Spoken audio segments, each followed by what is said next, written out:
They say crime doesn't pay, but Hollywood gives us other ideas. Film history is full of movies showcasing the extravagant and enviable lifestyles of mobsters, conmen, and other criminals.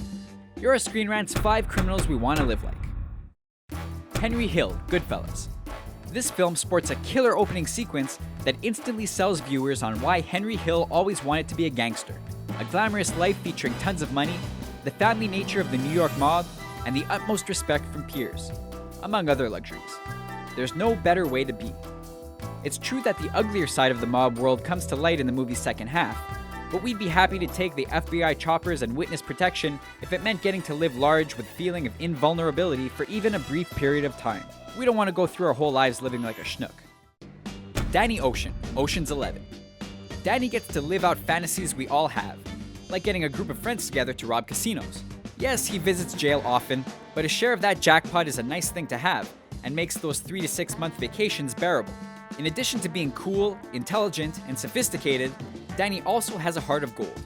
All he wants is his wife back. You're a thief and a liar. I only lied about being a thief. I don't do that anymore. Steal. Lie. He's not power hungry or corrupt. He even takes the fall for his whole team so they can reap the benefits of a job well done. That level of selflessness is something we should all strive for, criminal or not. Frank Abagnale Jr., Catch Me If You Can. Few would volunteer for the amount of emotional trauma young Frank endured after his parents' divorce, but it's easy to argue he lived a good life anyway. Impersonating a pilot, doctor, and a lawyer, he used his forgery skills to make millions for himself before he turned 21. He's partying with beautiful women while we're sending out college applications. While he was imprisoned, his downfall wasn't that bad either. He served the majority of his sentence working as a free man in the FBI's bank fraud department, and went on to design checks for Fortune 500 companies, earning a large sum of legal money annually. No matter which way you look at it, his life was hugely beneficial. Marcellus Wallace, Pulp Fiction. Quentin Tarantino's opus doesn't show off too much of Mr. Wallace's life, but there's enough to suggest he has it good. He rules Los Angeles with an iron fist, having power to take away LA privileges from whomever he pleases. Wallace commands the respect and fear of anyone he crosses paths with, as even the laid-back Vincent Vega is petrified of what he's capable of. I'm of the opinion that if Marcellus lived his whole life, he don't need know nothing about this incident.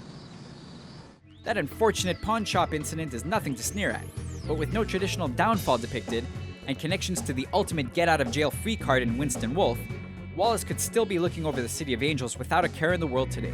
Not a bad way to live life at all. Tony Montana, Scarface. Arriving to the US with nothing, Tony Montana worked his way up to becoming a premier kingpin, fulfilling a twisted version of the American dream and reaching the top of the world. With the right woman, there's no stopping me.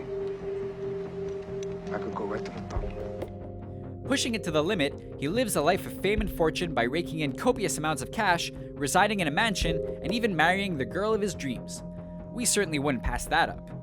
Tony's life ended up crumbling under paranoia and mountains of cocaine, plus a deadly firefight at the bitter end, making his tale a cautionary one. But it would still be a blast to know what it was like to live like him. He did own a pet tiger after all. Those are our picks for movie criminals we want to live like. Are there any we missed? Which film criminals are your favorites? Let us know in the comments below and be sure to subscribe to our channel for more videos like this one.